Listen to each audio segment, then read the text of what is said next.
Hi అండి, ఈ వీడియోలో థ్రెడ్ ర్యాపింగ్ ఎలా చేయాలి, థ్రెడ్ ర్యాపింగ్కి ఏమేమి కావాలో చూద్దాం.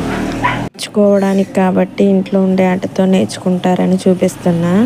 డైలీ యూజ్ చేసే బ్యాంగిల్, స్టిచ్చింగ్కి వాడే థ్రెడ్, అలాగే గమ్ము 5 రూపీస్లో గమ్ము వస్తుంది. గమ్ము మీరు ఫ్యాడ్ అయినా తీసుకోవచ్చు, లేదా మీ దగ్గర ఉన్న అట్టైనా తీసుకోవచ్చు. ఇలా దానికి ఒక 20 రౌండ్స్ దారం ర్యాప్ చేసి ఏ సైజ్ బ్యాంగిల్కి ఎంత దారం తీసుకోవాలి, ఎన్ని రౌండ్స్ తీసుకోవాలి అనేది నెక్స్ట్ వీడియోలో చెప్తాను. ఈ వీడియోలో థ్రెడ్ ర్యాపింగ్ ఎలా నేర్చుకోవాలనేది చూడండి. థ్రెడ్ ర్యాపింగ్ చేయడానికి మనం తీసుకున్న 20 రౌండ్స్ థ్రెడ్ని కట్ చేసి తీసుకోవాలి. తీసుకున్న దారాన్ని చివరి గమ్ము సమానంగా తీసుకొని గమ్ము అంటించాలి. తర్వాత బ్యాంగిల్కి స్టిక్ చేసి బ్యాంగిల్ స్టిక్ చేసిన తర్వాత ఒక 1/2 అవర్ అలా పక్కన పెట్టేయాలి.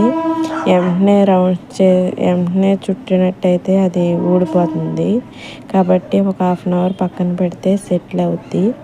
దాని తర్వాత మనం పక్కకి క్రాస్గా పట్టుకొని టైట్గా పట్టుకోవాలి. లూజ్గా పట్టుకుంటే మళ్ళీ అంత నీట్గా అనిపించదు.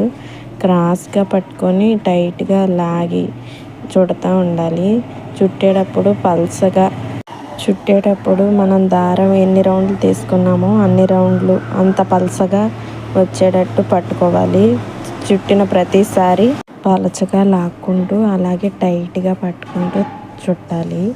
ఆ చుట్టేటప్పుడు థ్రెడ్ ఎంత పలచగా లాగి చుడితే అంత బాగా అంత నీట్గా వస్తుంది. చుట్టడం సింపులే, కానీ చేసేటప్పుడు మాత్రం టైట్గా లాక్కుండా మనం చుట్టినట్టయితే లూజ్ వచ్చి మనం స్టోన్స్ స్టిక్ చేసినా అంటుకోదు. కాబట్టి 1-2 సార్లు ట్రై చేయండి, సింపుల్గానే వచ్చేస్తుంది.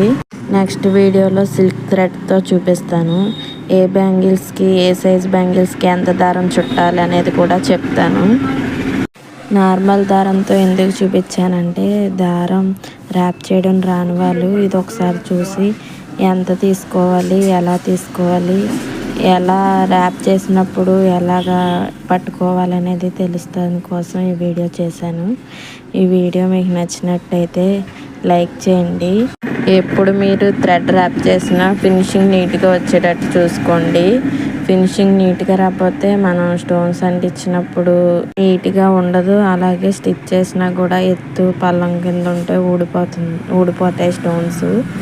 కాబట్టి మనం ఎంత నీట్గా ఫినిషింగ్ చేస్తే స్టోన్స్ అంత నీట్గా స్టిక్ అవుతాయి. అలాగే